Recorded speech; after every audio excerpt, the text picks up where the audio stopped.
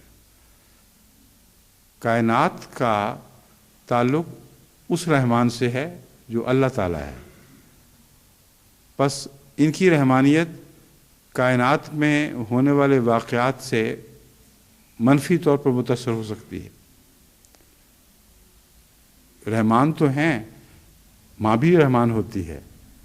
خصوصیت کے ساتھ رحمی تعلقات کے لیے رحمانیت کا لفظ بولا جا سکتا ہے، مگر ایک قومی آفت آ پڑے تو اس کی رحمانیت کیا کام کرے گی؟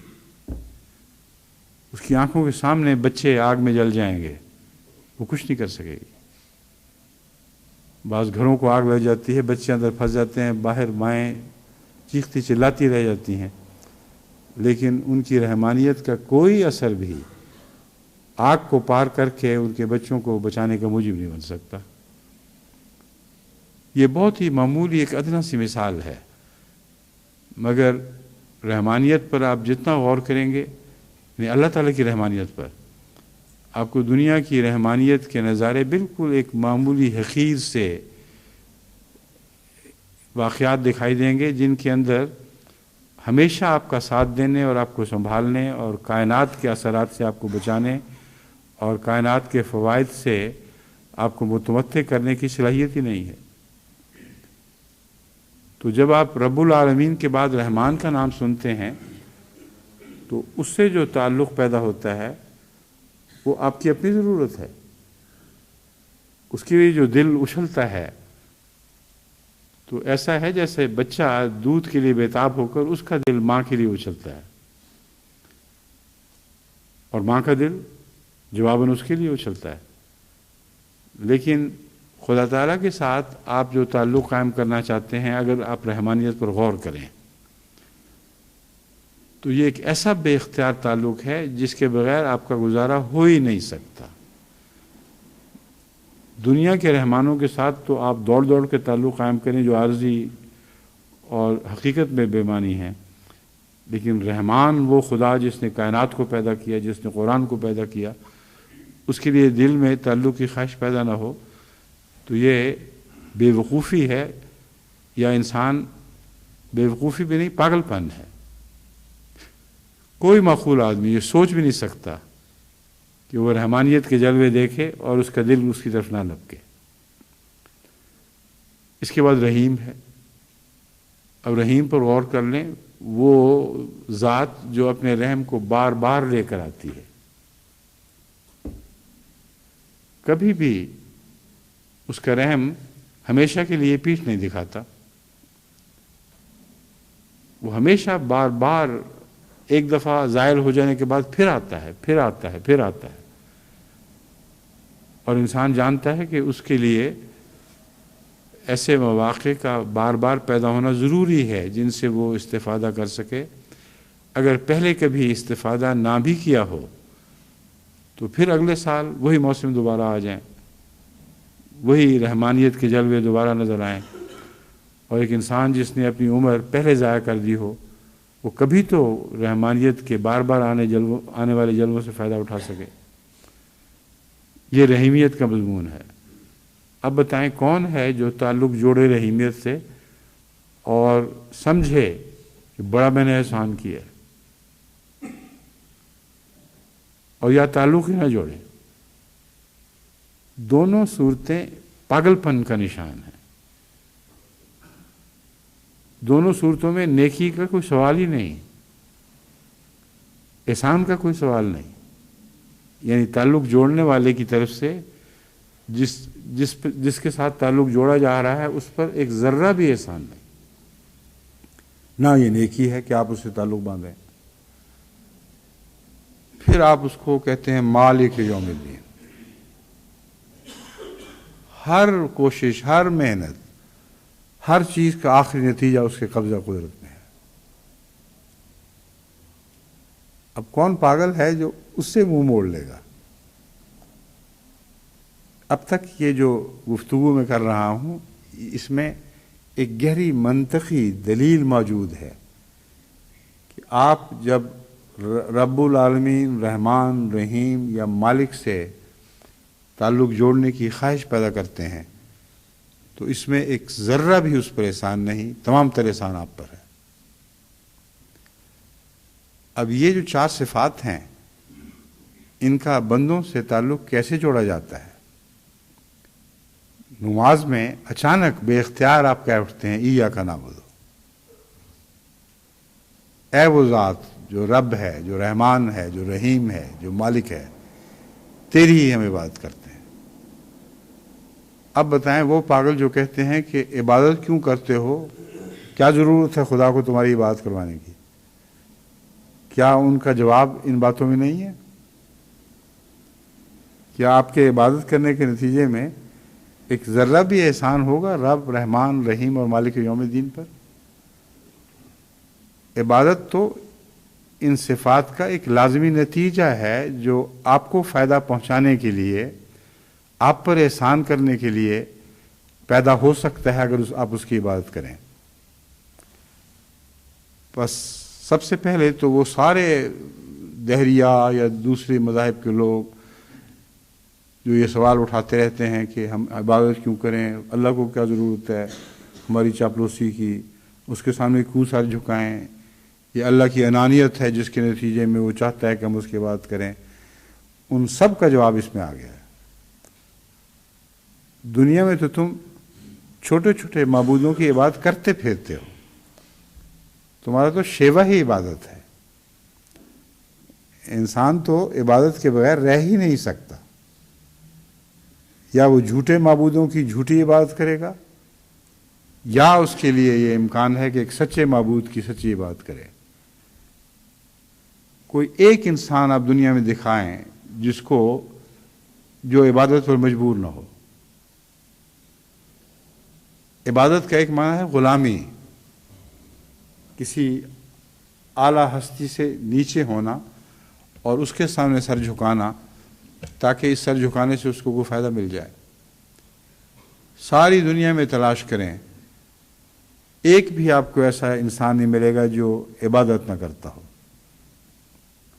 سوائے پاگلوں کے۔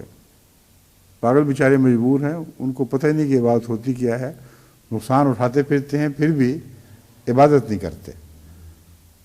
عبادت کرنے والے انسان ضرور کسی نہ کسی معبود کو اپنا رزاق سمجھتے ہیں، اپنی طاقت کا منبع سمجھتے ہیں، اپنے اموال کی حفاظت کا ذریعہ سمجھتے ہیں، اپنے اوپر رحم کرنے کے لیے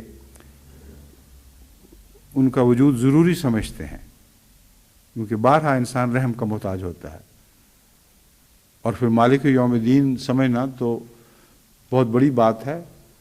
مالک یوم دین کسی کو نہ بھی سمجھیں، چھوٹا سا مالک بھی ہو تو اس کی عبادت کریں گے، کیونکہ ملکیت سے آپ کو حصہ نہیں دے گا اگر آپ اس کو مالک یقین نہیں کریں گے، اور اگر مالک سے تعلق نہیں رکھیں گے تو اس کی ملکیت سے کیسے تعلق ہوگا؟ اسی کے اندر بادشاہت آ جاتی ہے، اسی کے اندر تمام دنیا کی سیاسی طاقتیں آ جاتی ہیں جن کے اندر ملوکیت کی ایک کچھ شان پائی جاتی ہے۔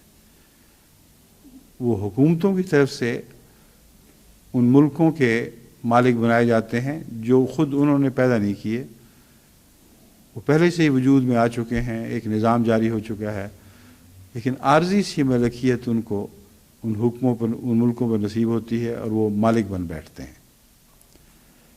جب وہ واقعتاً مالک بن بیٹھیں تو ان کو ڈکٹیٹر کہا جاتا ہے، اور ڈکٹیٹر بھی آج آئے اور کل چلے گئے، اور زندگی بھر رہیں بھی تو بالآخر انہوں نے رخصت ہونا ہے، ان کی ملکیت کا پول کھل جاتا ہے، وہ حقیقت میں مالک نہیں تھے۔ اب بتائیے نماز پڑھنے کی حکمت ان سورہ فاتحہ ہی سے واضح ہوئی کہ نہیں ہوئی؟ سورہ فاتحہ نے آغاز ہی میں بتا دیا کہ تم مجبور ہو عبادت پر، اگر نہیں کرو گے تو تمہارا نقصان ہوگا، اور رب العالمین رحمان رحیم مالک کی عبادت چھوڑ کر جب کسی اور کی عبادت کرو گے تو اس کی کوئی ضمانت نہیں ہے۔ اول تو تمہارے فائدے محدود ہوں گے، اور دوسرے جتنا فائدہ بھی تم اٹھاؤ گے اس کے باقی رہنے کی کوئی ضمانت نہیں ہے. اس پر بے اختیار کیا انسانی روح سے آواز اٹھتی ہے کہ نہیں؟ ایاک نعبد، اے وہ ذات جو ان تمام صفات کی حامل ہے، ہم اپنی خاطر نہ کہ تیری خاطر تیری عبادت پہ مجبور ہو گئے ہیں، اور اس بات پر مجبور ہو گئے ہیں کہ تیرے سوا کسی اور کی عبادت نہ کریں. ایاک نعبد. لیکن یہ کام بڑا مشکل ہے. یہ وعدہ کرتے ہی انسان سمجھتا ہے کہ عبادت کا دعویٰ کرنا کوئی معمولی بات نہیں ہے. عبادت اپنے فائدے کے لیے کی جاتی ہے، اس میں تو شک نہیں، لیکن دنیا کے معبودوں کو انسان دھوکہ دے سکتا ہے کہ ہمیں تم سے تعلق ہے. لیکن رب العالمین کو، رحمان رحیم مالک یوم الدین کو کیسے دھوکہ دے ہوئے؟ وہ تو دلوں کی پاتال تک نظر رکھتا ہے. جب اس کے حضور یہ دعویٰ کرو گے کہ ایاک نعبد ہو، تو ظاہر بات ہے کہ باقی معبودوں کی نفی اس عبادت کے اس بات میں شامل ہے. صرف تیری عبادت کرتے ہیں، غیروں کی نہیں کرتے. یہ کہنے کے بعد جب انسان دنیا میں منتقل ہوتا ہے تو سارے جھوٹے معبود اس کے سامنے اٹھ کھڑے ہوتے ہیں. اور اگر انسان واقعتاً اپنے بیدار شعور کے ساتھ اپنا جائزہ لے تو یہ دیکھ کر حیران رہ جائے گا کہ نماز سے نکلا اور غیروں کی عبادت شروع ہوگی. اس مضمون میں آپ کو یہ خوب یاد رکھنا چاہیے کہ غیروں سے مدد لینا غیروں کی عبادت نہیں ہے، اگر وہ مدد حقیقی معبود کے منشا کے خلاف نہ ہو. یہ سہولت اللہ تعالیٰ نے ہمیں عطا فرما دی ہے. یعنی آپ کہہ سکتے ہیں ایاک نعبد، صرف تیری عبادت کریں گے، اور واپس جا کر اپنے مالک کو بھی خوش، یعنی اپنے رزق کے ذریعہ کو، جو رزق کا ذریعہ خدا نے بنا رکھا ہے، کسی فرم کا مالک ہے، اس کو خوش کرنے کے لیے اچھا کام کرتے ہیں، دل کی سچی نیت کے ساتھ اس کے کام کو جیسا کہ اس کا حق ہے ادا کرتے ہیں، تو یہ اس کی عبادت نہیں ہے. لیکن اگر خدا کہے کہ یہ کام چھوڑ دو، اس رزق میں تمہارے لیے میرا منشا شامل نہیں ہے، اس وقت اگر آپ اس کو کرتے چلے جائیں تو یہ اس کی عبادت ہے. ایاک نعبد کا مضمون وہیں ختم ہو جاتا ہے. اسی لیے جو اسائلم سیکرز ہیں ان کو میں ہمیشہ کہتا رہا ہوں کہ خدا کے لیے غیر اللہ کی عبادت نہ کرو. کوشش کرو کہ کوئی ملک تمہیں پناہ دے دے، لیکن جب جھوٹ کے ذریعے پناہ مانگو گے تو تم نے غیر اللہ کی عبادت کی ہے. اور اگر تمہیں پناہ نہیں ملتی تو رونے پیٹنے کا کیا مطلب ہے؟ کیا یہی معبود تھا جس پر تمہاری بنا تھی؟ کیا اللہ رزاق نہیں ہے؟ کیا وہ تمام زمینوں کو مالک نہیں ہے؟ جہاں بھی جاؤ گے اگر اس سے تعلق قائم ہے تو ذرہ بھی خوف نہیں ہونا چاہیے کہ ہمارا کیا بنے گا. اس لیے عبادت کا مضمون دنیا کی زندگی میں پڑھ کر ان کے تعلقات میں جگہ جگہ پہچانا جاتا ہے، اور ہر انسان معلوم کر سکتا ہے کہ میں کس کی عبادت کر رہا ہوں، کیا میرا ایاک نعبد کا وعدہ سچا تھا یا غلط تھا.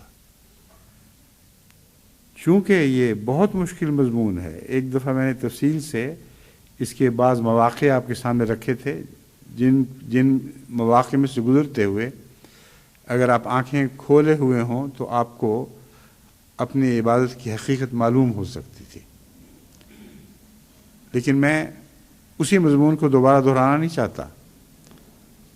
میں صرف آپ کے سامنے یہ بیان کرنا چاہتا ہوں کہ ایاک نعبد کا مضمون اگر آپ نے غور کیا ہو تو بڑا مشکل دکھائی دے گا،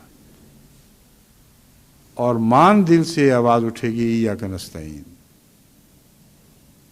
تیری ہی مدد چاہتے ہیں.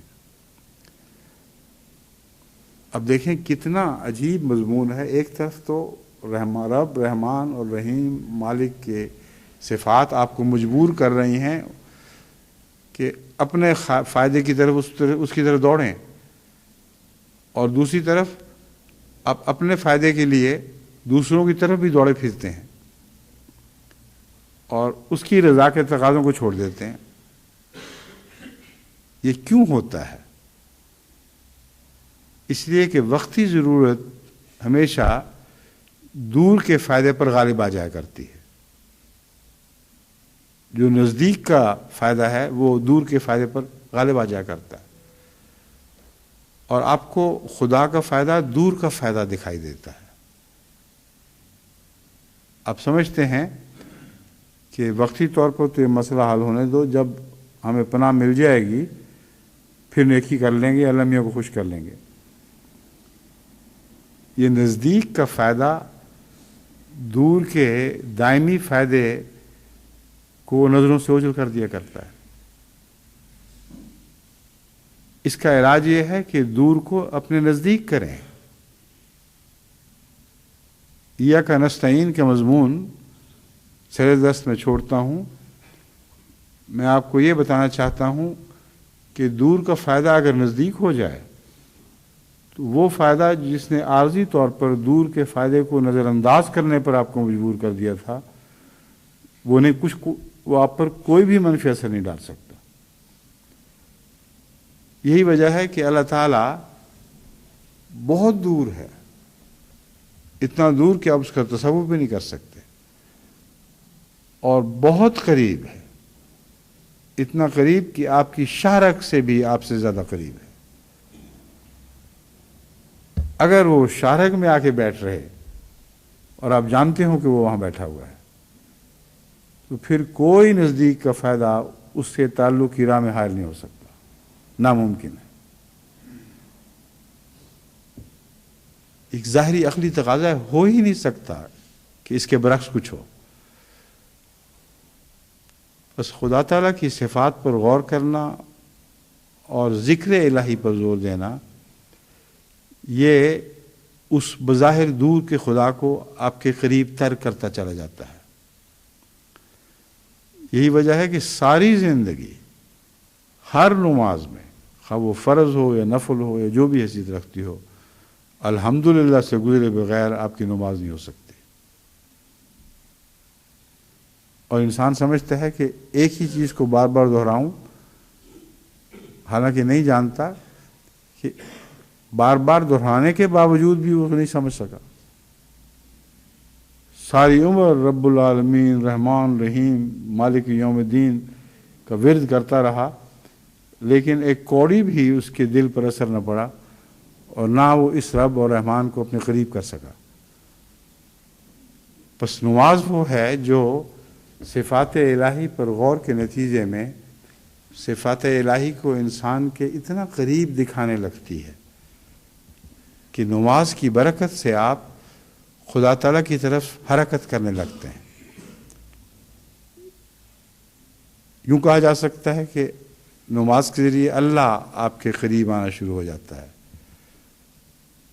اور یوں بھی کہہ سکتے ہیں کہ نماز کے ذریعے کوئی آپ کو ایک سواری میسر آ گئی، اس میں بیٹھ کر آپ خدا کی طرف بڑھنے لگتے ہیں۔ اور مزید غور کریں تو دونوں باتیں بیک وقت سچی ہوں گی، کیونکہ آن حضرت صلی اللہ علیہ وآلہ وسلم نے فرمایا ہے کہ جو شخص خدا کے قریب ایک بالشت پر بڑھے گا، خدا اس کی طرف گزوں دوڑ کے آئے گا، چل کے جائے گا تو اللہ دوڑتا ہوا اس کی طرف آئے گا۔ بس بیک وقت فاصلے مٹنے لگتے ہیں۔ ایک انسان آگے بڑھ رہا ہے تو جس کی طرف بڑھ رہا ہے وہ اس کی طرف اور آگے بڑھ رہا ہے۔ یہ اس لیے لازم ہے کہ انسان اپنا سفر خدا کی طرف اپنی طاقت سے پوری طرح طے کر ہی نہیں سکتا۔ جب تک وہ بعید ہستی جس کے بعید ہونے کی کوئی انتہا بھی نہیں، وہ اتنی دور ہے اپنی مخلوقات سے کہ مخلوق کو اس کی کسی صفت میں بھی حقیقتاً کوئی حصہ نہیں ہے۔ یعنی شراکت کا کوئی حصہ نہیں. حصہ تو ملتا ہے ورنہ مخلوق بن ہی نہیں سکتی. ہر خالق اپنی مخلوق میں ایک حصہ ڈالتا ہے، لیکن اس کی مخلوق خالقیت کی صفات میں حصہ دار نہیں ہوتی، بلکہ اس کا ایک عکس سا اس پر پڑتا ہے. وہ حرکتیں تو کرتا ہے ایسی جیسی خالق نے کی ہوں، لیکن اپنے آپ کو یا اپنی جیسی چیز کو بنا نہیں سکتا. تو وہ خالق کے صفات میں حصہ دار کیسے ہو گیا؟ کوئی انسان کو خود نہیں بنا سکتا، مگر انہی صفات سے استفادہ کرتے ہوئے جو خدا نے انسان کو آگے انسان کی شکلیں بنانے کے لیے عطا فرمائی ہوئی ہیں. بس خالق تو وہی ہے جس نے بنیادی طور پر انسان کی تصویریں اور آگے بڑھانے کی صفات انسان کی تخلیق میں رکھ دی ہیں. خالق وہی رہے گا. یہی وجہ ہے کہ آج کل جو یہ چل رہا ہے مضمون کہ کس طرح ایک ذرے کو لے کر انسانی جس گوشت یا جسم کا ایک ذرہ لے کر اس کو خاص سائنسی انداز میں تربیت دیں، ایک حصے سے گزار کر دوسرے میں داخل کریں، ایک جانور کی رحم سے نکالیں دوسرے میں داخل کر دیں، تو بالآخر کلوننگ ہو جائے گی. یعنی ممکن ہے کہ ایک بھیڑ بالکل اس بھیڑ کے مشابہ ہر چیز میں پیدا ہو جائے جس بھیڑ سے اس سفر کا آغاز شروع ہوا تھا، جس کے جسم کا ایک ذرہ لیا گیا تھا. اور عامت الناس میں لوگ سمجھتے ہیں کہ دیکھو انسان خالق ہو گیا. کہاں گئے دعوے کہ خدا کے سوا کوئی خالق نہیں ہے؟ لیکن یہ جو جھوٹے خالق ہیں، یہ جب تک خالق کی پیدا کردہ ذرات کو چرائیں نہیں اور خالق ہی کی پیدا کردہ زندگی کی مشینوں سے استفادہ نہ کریں، یہ کچھ بھی کلوننگ نہیں کر سکتے. وہ کلوننگ کا ذرہ نہیں بنا سکتے جس سے سفر کا آغاز شروع ہوتا ہے. یہ ناممکن ہے. آپ یہ خیال کر سکتے ہیں کہ شاید اگلے زمانوں میں ممکن ہو جائے. تو ایسے لوگوں کے متعلق ان جیسے لوگوں کو میں بتاتا ہوں کہ وہ زندگی کا ابتدائی ذرہ اتنی ناممکن چیز ہے کہ اس کو بنانا تو درکنار، آج تک سائنسدان اس کو سمجھنے میں ہی ناکام رہے ہیں. ہر کوشش کے بعد بالآخر یہ نتیجہ نکالنا پڑتا ہے کہ اگر یہ ذرہ اتفاقات کی پیداوار ہو، یعنی جو پہلی زندگی کی اینٹ بنی ہے، تو ان اتفاقات کے لیے ایک لامتناہی زمانہ پانا چاہیے. اتنا لمبا زمانہ کہ عام انسان جو حساب نہ جانتا ہو اس کا تصور بھی نہیں کر سکتا. اتنا لمبا زمانہ کہ ہماری ساری کائنات کا 1 ارب سال کا جو زندگی کا سفر ہے وہ اس کے مقابل پر ایسا ہی ہوگا جیسے کروڑوں میل کے مقابل پر ایک نقطہ ڈال دیا جائے کہیں. اس نقطے کو کروڑوں میل سے جو نسبت ہے اتنا فاصلہ چاہیے زمانی لحاظ سے کہ اتفاقات کے نتیجے میں شاید یہ ذرہ پیدا ہو جائے. اس کی باریکیاں لا انتہا ہیں اور انسان ان کو سمجھنے کی قدرت نہیں رکھتا. بس وہ ذرہ سمجھ ہی نہیں سکتا اس نے بنانا کیا ہے. وہ ذرے چراتا ہے، اللہ کی تخلیق سے ہی ان ذروں کو چراتا ہے، اور اللہ ہی کی تخلیق کے دوسرے مظاہر میں ان کو داخل کر کے ان سے استفادہ کرتا ہے. تو خالق تو نہیں ہے، مگر خالق کا نقش اس پر موجود ہے. یہ میں آپ کو سمجھا رہا ہوں. خالق کا نقش نہ ہو تو تصویر بن ہی نہیں سکتی. ہر تصویر کا ایک خالق ہے جس پر اس تصویر بنانے والے کے دماغ، اس کے خیالات، اس کے مقاصد جو اپنی زندگی میں رکھتا ہے ان کا نقش ہو سکتا ہے. بس اللہ تعالیٰ نے ایسی تصویریں بنا دی ہیں زندگی کی جن میں وہ منعکس تو ہے مگر اس جیسا نہیں ہو سکتا، ناممکن ہے۔ بس ایسے خدا کی طرف جب ہم عبادت کے لیے آگے قدم بڑھائیں گے تو اس تک پہنچ ہی نہیں سکتے۔ لا تدرکہ الابصار وہو یدرک الابصار، آنکھوں میں طاقت ہی نہیں ہے کہ اس کو پا سکیں۔ ہاں ایک شرط، ایک صورت ہے، ہوا یدرک الابصار، وہ نگاہوں تک، بصارت تک پہنچتا ہے۔ اس کی تفاصیل بھی میں غالباً پہلے بیان کر چکا ہوں کہ کیسے یہ واقعہ ہوتا ہے، لیکن یہاں صرف اتنا کہنا کافی ہے کہ ایاک نستعین اس لیے ضروری ہے، اور ایاک نستعین کا جواب یہ ہے کہ خدا چلتے ہوئے کی طرف دوڑ کر آتا ہے۔ اگر یہ فاصلے دونوں طرف سے کم نہ ہوں تو ہمیشہ ناممکن فاصلے بنے رہیں گے۔ حقیقت میں خدا تعالیٰ جب بندے پر جلوہ گر ہوتا ہے تو وہ اس کا ایک نزول ہے، گویا عرش پر اس نے نزول کیا ہے، اور دل عرش بن جاتا ہے جس پر وہ نازل ہوتا ہے۔ اس لیے ایاک نعبد کے بعد ایاک نستعین کے مضمون کو بھلانا حد سے زیادہ بیوقوفی ہے۔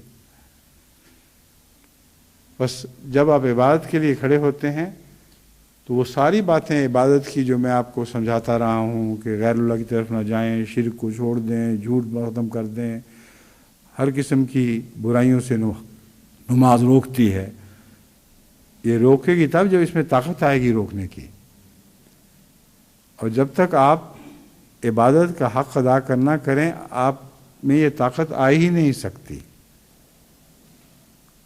پہلے نماز طاقتور ہوگی پھر آپ طاقتور ہوں گے۔ یہی وجہ ہے کہ حضرت اقدس مسیح موعود علیہ الصلوۃ والسلام نے یقیمون الصلاۃ کا مضمون بہت گہرائی کے ساتھ بار بار بیان فرمایا ہے۔ آپ فرماتے ہیں نمازوں کو قائم کرو، انہیں جان ڈالو۔ نمازیں قائم ہوں گی تو تمہیں قائم کریں گی، اگر نمازیں قائم ہی نہ ہوں تو تمہیں کچھ بھی فائدہ نہ دیں گی۔ اس لیے عبادت جو زندگی کا مرکزی نقطہ ہے، جو محض آپ پر احسان ہے، آپ کی تمام ضرورتیں پوری کرنے والا ایک ذریعہ ہے، اس سے غافل رہیں اور غیر اللہ کی طرف بھاگتے رہیں تو سراسر نقصان کا سودا ہے۔ آپ کی ساری زندگی بیکار چلی جائے گی اور آپ کو اپنی پیدائش کا مقصد ہی سمجھ نہیں آئے گا۔ میں نے آپ سے گزارش کی تھی کہ میں حضرت اقدس مسیح موعود علیہ الصلوۃ والسلام کے بعض اقتباسات آپ کے سامنے رکھوں گا۔ اس تمہید میں کچھ وقت گزر گیا کیونکہ اس کے بغیر ان اقتباسات کی بھی آپ کو سمجھ نہیں آنی تھی، یعنی آپ میں سے اکثر کو وہ سمجھ نہیں آ سکتی تھی جو میں نے باتیں اب بیان کی ہیں۔ یہ وہ پس منظر ہے جن کی روشنی میں آپ حضرت اقدس مسیح موعود علیہ السلام کے اقتباسات پر غور کریں تو آپ کی آنکھیں کھلنی شروع ہو جائیں گی۔ بہت سے اقتباسات میں سے چند جو میں نے چنے ہیں بعض آپ کے سامنے پڑھ کے سناتا ہوں۔ فرمایا نماز خدا تعالیٰ تک پہنچنے کا ذریعہ ہے۔ اصل میں قاعدہ ہے کہ اگر انسان نے کسی خاص منزل پر پہنچنا ہے تو اس کے واسطے چلنے کی ضرورت ہوتی ہے۔ جتنی لمبی وہ منزل ہوگی اتنا ہی زیادہ تیزی، کوشش اور محنت اور دیر تک اسے چلنا ہوگا۔ یہ وہی باتیں ہیں جو میں آپ کو پہلے سمجھا چکا ہوں۔ سو خدا تعالیٰ تک پہنچنا بھی تو ایک منزل ہے اور اس کا بعد اور دوری بھی لمبی، بہت دور کی منزل ہے، ایسی منزل جو گویا آپ کے تصور کی رفتار سے بھی زیادہ تیز آپ سے دور ہٹتی ہوئی دکھائی دیتی ہے۔ بس جو شخص خدا تعالیٰ سے ملنا چاہتا ہے اور اس کے دربار میں پہنچنے کی خواہش رکھتا ہے، اس کے واسطے نماز ایک گاڑی ہے جس پر سوار ہو کر وہ جلد تر پہنچ سکتا ہے۔ جس نے نماز ترک کر دی وہ کیا پہنچے گا؟ تو آپ دیکھ لیں کہ وہی گاڑی والا مضمون وہ نماز میں بیٹھ کر سفر کر رہے ہیں۔ پہلے خود نماز کو گاڑی تو بنائیں، جب وہ نماز گاڑی بنے گی تو پھر آپ کو لے کے آگے چلے گی۔ اور یہ جو گاڑی بنانے والا مضمون ہے، یہ میں پہلے کئی صورتوں میں آپ کے سامنے بیان کر چکا ہوں۔ آپ نماز کو قائم کریں، نماز آپ کو قائم کرے گی۔ پہلے محنت کر کے ایک انسان نے لمبا سفر سمندر کا کرنا ہو تو کشتی تو بناتا ہے، خشکی کا سفر کرنا ہو تو کوئی نہ کوئی گاڑی، خواہ وہ زمینی گاڑی ہو یا ہوائی جہاز ہو، اسے لازماً بنانی پڑیں گی۔ یہ نماز کا قیام ہے۔ نماز کو ایسا قائم کریں کہ وہ آپ کو لے کر اس سفر پر روانہ ہو جائے جو خدا کی طرف سے آپ کو پہنچائے گا۔ لیکن محض آپ کا روانہ ہونا کافی نہیں، خدا کا آپ کی طرف روانہ ہونا بھی ضروری ہے۔ حضرت مسیح موعود علیہ السلام فرماتے ہیں، اصل میں مسلمانوں نے جب سے نماز کو ترک کیا یا اسے دل کی تسکین، آرام اور محبت سے اس کی حقیقت سے غافل ہو کر پڑھنا ترک کیا، اس کی حقیقت سے غافل ہو کر پڑھنا ترک کیا ہے، تبھی سے اسلام کی حالت بھی معرض زوال میں آئی ہے۔ وہ زمانہ جس میں نمازیں سوار کر پڑھی جاتی تھیں، غور سے دیکھ لو کہ اسلام کے واسطے کیسا تھا۔ ایک دفعہ تو اسلام نے تمام دنیا کو زیر پا کر دیا تھا، یعنی یوں لگتا تھا کہ ساری دنیا اسلام کے قدم کے نیچے آ گئی ہے۔ جب سے اسے ترک کیا، یعنی نماز کو، جو دراصل ساری دنیا کے سفر میں ایک گاڑی کی طرح کام دے رہی تھی، وہ خود متروک ہو گئے۔ جب نماز کو ترک کیا، یعنی دل لگا کر نماز پڑھنے کو ترک کیا، تو نماز نے ان کو چھوڑ دیا۔ درد دل سے پڑھی ہوئی نماز ہی ہے کہ تمام مشکلات سے انسان کو نکال لیتی ہے۔ درد دل سے پڑھی ہوئی نماز ہی ہے کہ تمام مشکلات سے انسان کو نکال لیتی ہے۔ یہاں پہنچ کر خوشی اور غمی کا ایک دائمی مسئلہ بھی سمجھ آنے لگتا ہے۔ اگر کسی انسان کے دل پر غم اور سوز و گداز کی کیفیت طاری نہ ہو تو نہ وہ دنیا کے معشوق کو پا سکتا ہے، نہ عقبہ کے معشوق کو، یعنی اللہ کو۔ عشق کے ساتھ ایک سوز لازم ہے، اور ایسا انسان جس کے دل میں کبھی عشق جاگا ہی نہ ہو، وہ عمر بھر نام لیتا رہے گا اللہ کے، لیکن وہ اللہ کے نام اس کے دلوں میں کوئی تموج پیدا نہیں کریں گے، کوئی حرکت پیدا نہیں کریں گے۔ بس حضرت اقدس مسیح موعود علیہ السلام بہت باریکی کے ساتھ آپ کو بتاتے ہیں کہ کون سے مواقع آپ کو میسر آئیں گے، ان مواقعوں سے فائدہ اٹھا لیں۔ شیکسپیئر نے کہا ہے کہ بعض دفعہ سمندر میں بعض لہریں ایسی آتی ہیں کہ وہ کشتیوں کو اپنی منزل تک پہنچا دیا کرتی ہیں۔ جب ان لہروں سے فائدہ نہ اٹھاؤ تو پھر کبھی بھی وہ کشتی منزل تک نہیں پہنچ سکتی۔ تو حضرت مسیح موعود علیہ السلام نے در حقیقت رحیمیت کا ایک جلوہ آپ کو دکھایا ہے، جس کے ذریعے آپ نماز پڑھنے کا سلیقہ سیکھ سکتے ہیں۔ اگر دل کی غفلت کی حالت میں نمازیں پڑھتے رہیں گے تو عمر بھر بھی پڑھتے رہیں، کوئی بھی فائدہ نہیں ہوگا۔ لیکن کبھی کسی بچھڑے ہوئے کا غم ہو، کسی بچھڑنے والے کا غم ہو، مرتے ہوئے مریض کا دکھ آپ کو بے چین کر رہا ہو، اور زندگی کے اعلیٰ مقاصد ہیں جو آپ کے ہاتھ سے نکلے جا رہے ہوں، آپ ان کے لیے بے چین ہوں، تو وہ وقت ہے کہ جب نماز کے اندر ایک تلاطم پیدا ہو جاتا ہے، ایک بے چینی پیدا ہو جاتی ہے۔ اس وقت کشتی میں بیٹھ کر کی جانے والی دعائیں بھی نماز بن جایا کرتی ہیں۔ بس حضرت مسیح موعود علیہ السلام نے محض خشک منطق کے ذریعے ہمیں کچھ نہیں سمجھایا۔ ایک عارف باللہ جس طرح مضمون میں کی گہرائی میں اتر کر باتیں کرتا ہے، اس طرح حضرت مسیح موعود علیہ السلام ہمیں سمجھاتے ہیں کہ نماز شروع کرنی ہو تو کرب کی حالت سے فائدہ اٹھاؤ، اپنی بے چینیوں سے نماز کو حاصل کرو۔ مشکلات سے انسان کو نکال لیتی ہے، اس لیے فائدہ اٹھاؤ کہ نماز تمہیں واقعتاً نکالے گی ان مشکلات سے، اور جب نکالے گی تو نماز کا ایک فائدہ آپ کے تجربے میں سے گزر جائے گا، اور پھر بے وقوفی ہوگا جو کشتی سے اتر کر پھر شرک میں مبتلا ہو جائے، جبکہ خدا نے اسے کشتی کی دعائیں سن کر بچا لیا ہو۔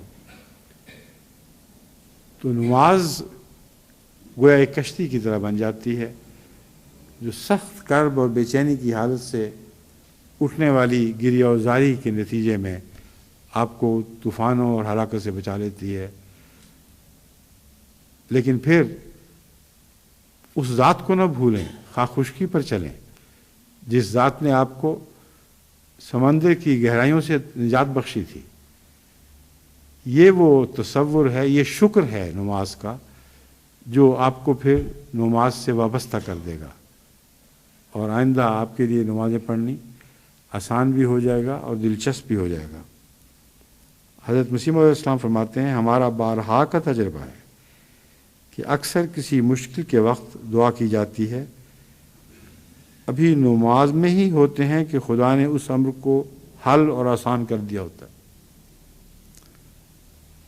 اب یہ حضرت مسیح علیہ السلام اپنا تجربہ بیان فرما رہے ہیں۔ اگر آپ کو بھی یہ تجربہ حاصل ہو جائے اور آپ کے دکھ آپ کے نماز کے ذریعے آپ کے مسائل ہی حل نہ کریں، بلکہ اس ذات سے تعلق قائم کر دیں جو مسائل حل کرتی ہے، تو نمازیں کتنا بڑا منفعت کا ذریعہ بن جاتی ہیں۔ اور پھر ایک ایسا وقت آتا ہے کہ آپ کو محض اپنی حاجات کے لیے نماز کی ضرورت پیش نہیں آتی، سب دنیا کی حاجات کے لیے آپ کو نماز کی ضرورت پیش آتی ہے۔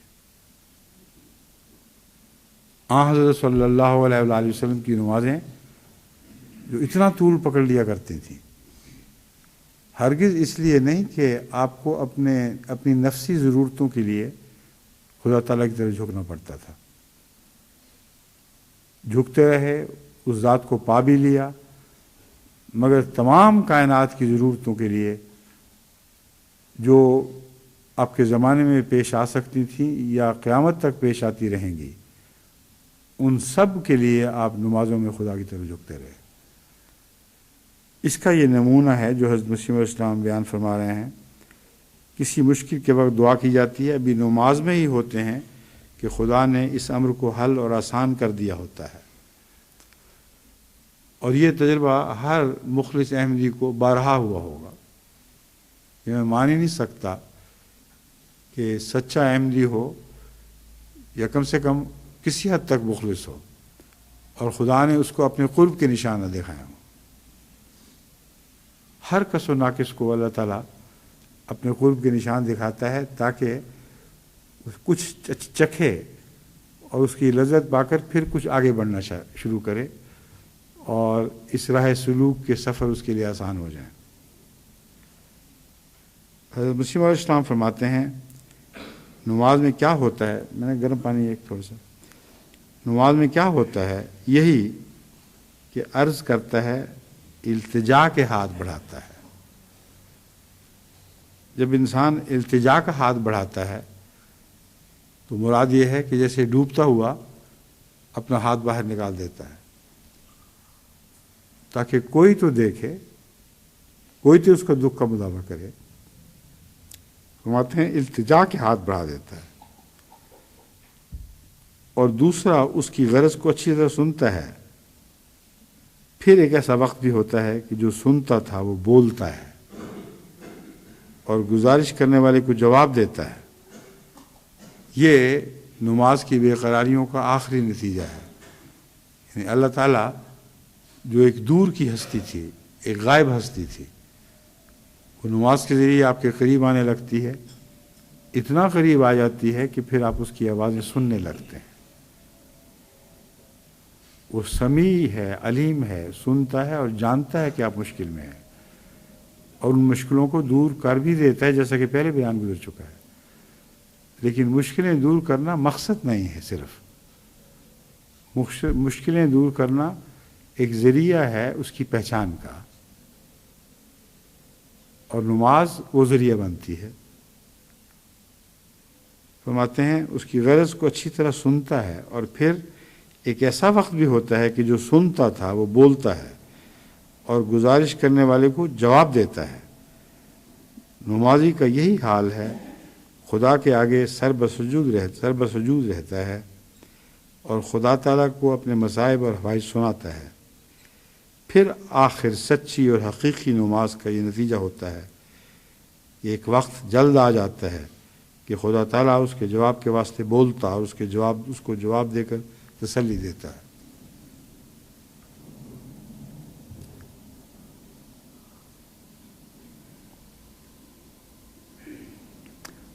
حضرت اقدس مسیح موعود علیہ السلام کی تحریروں کا ایک ایک لفظ عین موقع پر چنا ہوا ہے، اور وہ انسان جو نہیں سمجھتا وہ سمجھے گا یہ زائد وقت لفظ ہے، کیسے اس مضمون پہ اطلاق پا رہا ہے، سمجھ ہی نہیں آ سکتی۔ اب غور کریں، حضرت مسیح موعود علیہ السلام فرماتے ہیں کہ ساری عمر کا رونا پیٹنا، اس کی دعائیں کرنا کتنا وقت چاہتا ہے، لیکن ساتھ ہی یہ فرما دیا ایک وقت جلد آ جاتا ہے کہ خدا تعالیٰ اس کے جواب کے واسطے بولتا ہے۔ عمر بھر کی نمازیں ہوں اور وقت جلد آ جاتا ہے، ان دو باتوں کا کیا تعلق ہوا؟ اصل میں عمر بھر کی وہ دعائیں جو بلانے کے لیے ہوتی ہیں، ان میں اضطرار کی کمی کی وجہ سے وہ نمازیں وہ ایسی ہو جاتی ہیں کہ نہ خدا ان کو دیکھ رہا ہے نہ ان کو سن رہا ہے۔ لیکن جب ان نمازوں میں وہ اضطرار پیدا ہو جائے جس کا خدا تعالیٰ نے قرآن کریم میں ذکر فرمایا ہے، تو خدا تعالیٰ محمد رسول اللہ علیہ وسلم کو مخاطب کر کے فرماتا ہے وَإِذَا سَأَلَكَ عِبَادِي عَنِّي فَإِنِّي قَرِيبٌ أُجِيبُ دَعْوَةَ الدَّاعِ۔ جب واقعتاً اس کے دل میں ہماری تلاش پیدا ہوتی ہے تو وہ لمحہ ایسا ہے کہ میں قریب ہوں۔ یہ بھی نہیں فرمایا کہ تو ان کو جواب دے کہ میں قریب ہوں، براہ راست سائل کے ساتھ تعلق قائم کرتا ہے، ایسا کہ اس کی تیزی بیچ میں کسی وسیلے کو رہنے نہیں دیتی۔ بس یہ موقع ہے جو جلد آ جاتا ہے کا موقع ہے۔ اب بتائیں کہ وہ شخص عارف باللہ نہ ہو جس نے ان تمام مضامین کو بہت گہرائی اور باریکیوں سے سمجھا نہ ہو، اپنے دل پہ طاری نہ کیا ہو، وہ یہ لکھ ہی نہیں سکتا۔ ہر پڑھنے والا سمجھے گا کہ شاید کاتب کی غلطی سے جلد لکھا گیا ہے، یا نہ بھی سمجھے تو بغیر سمجھے آگے گزر جائے گا۔ تو جلد کا مضمون ہمیں بتا رہا ہے کہ ہماری نمازوں میں جو اضطرار خدا کے قریب کرتا ہے وہ دراصل جب تک اپنے معراج کو نہ پہنچے، جیسا کہ ڈوبتے ہوئے کی مثال دی گئی ہے، اور جب تک یہ نہ ہو کہ گویا وہ شخص اب غرق ہوا کہ ہوا، اس وقت تک نماز کا معراج انسان کو نصیب نہیں ہو سکتا۔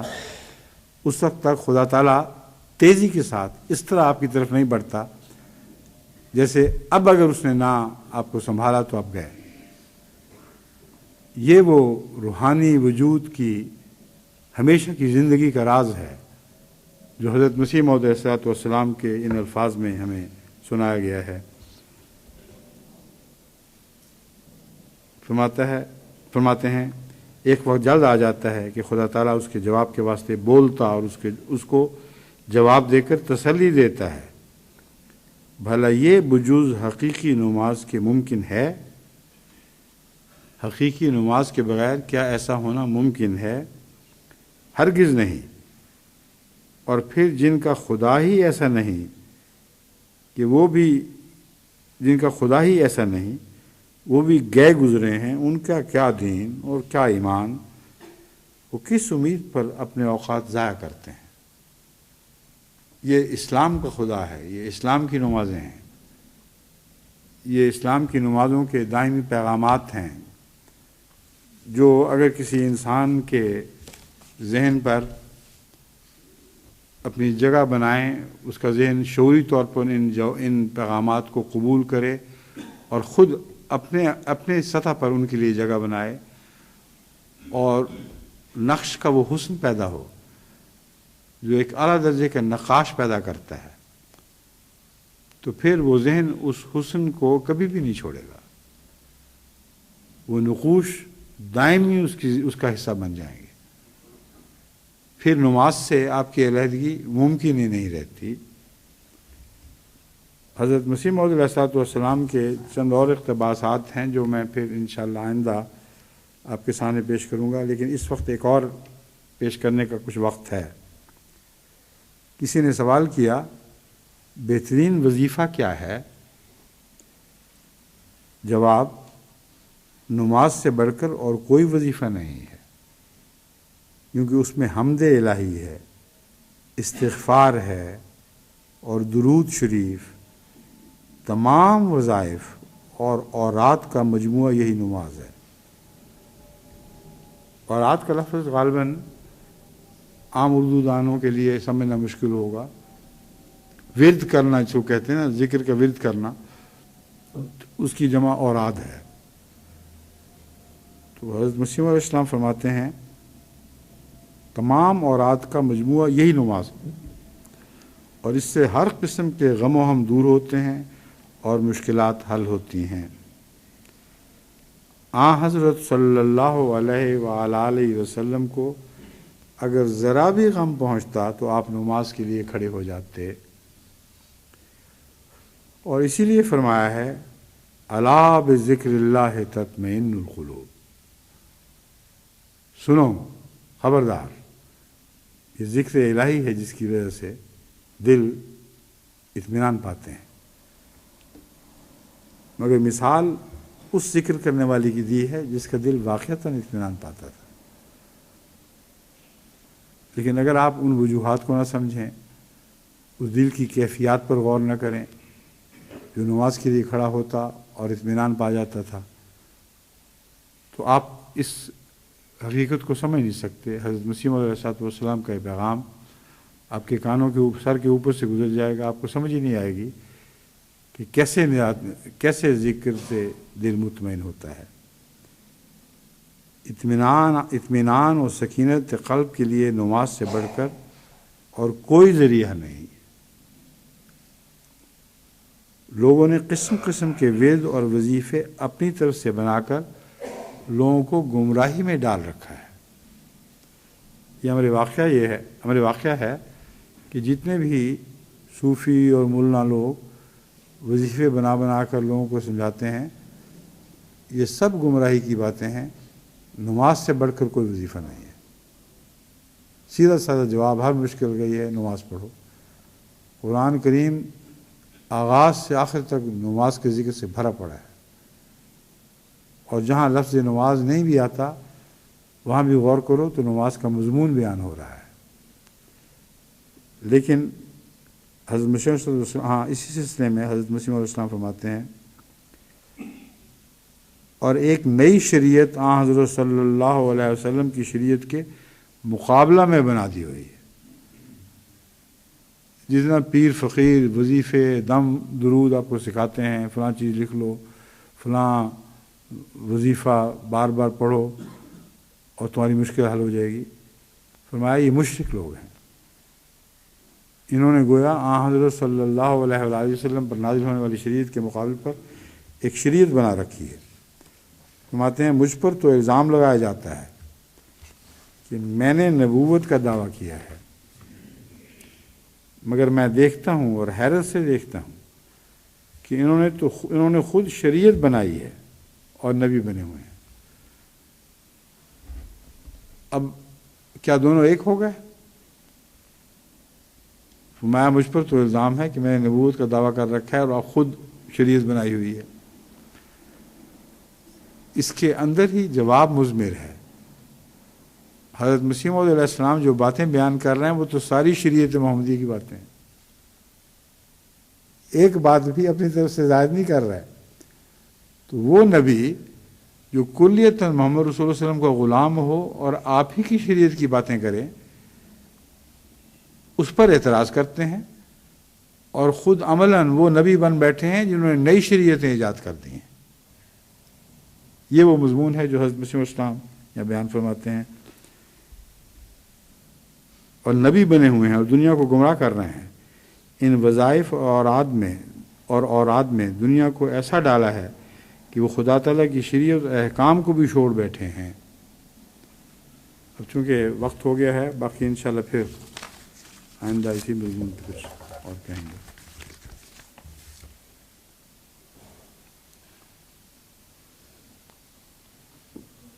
بس جی، شکریہ۔ چلیں جی، نماز کے لیے تیاری کریں۔ ہاں اب میں نے ٹھیک ہے ابھی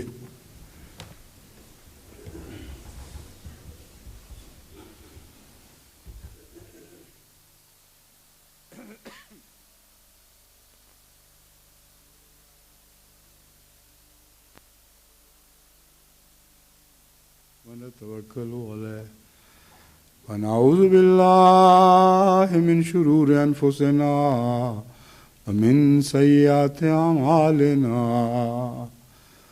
من یہدہ اللہ فلا مضل له ومن یضللہ فلا ہادی له ونشهد ان لا الہ الا اللہ وحدہ لا شریک له ونشهد ان محمدا عبده ورسوله اما بعد فاعوذ باللہ من الشیطان الرجیم بسم اللہ الرحمن الرحیم الحمد عباد اللہ رحمکم اللہ ان اللہ یامر بالعدل والاحسان وإيتاء ذي القربى وينهى عن الفحشاء والمنكر والبغي يعظكم لعلكم تذكرون واذكروا الله يذكركم وادعوه يستجب لكم ولذكر الله أكبر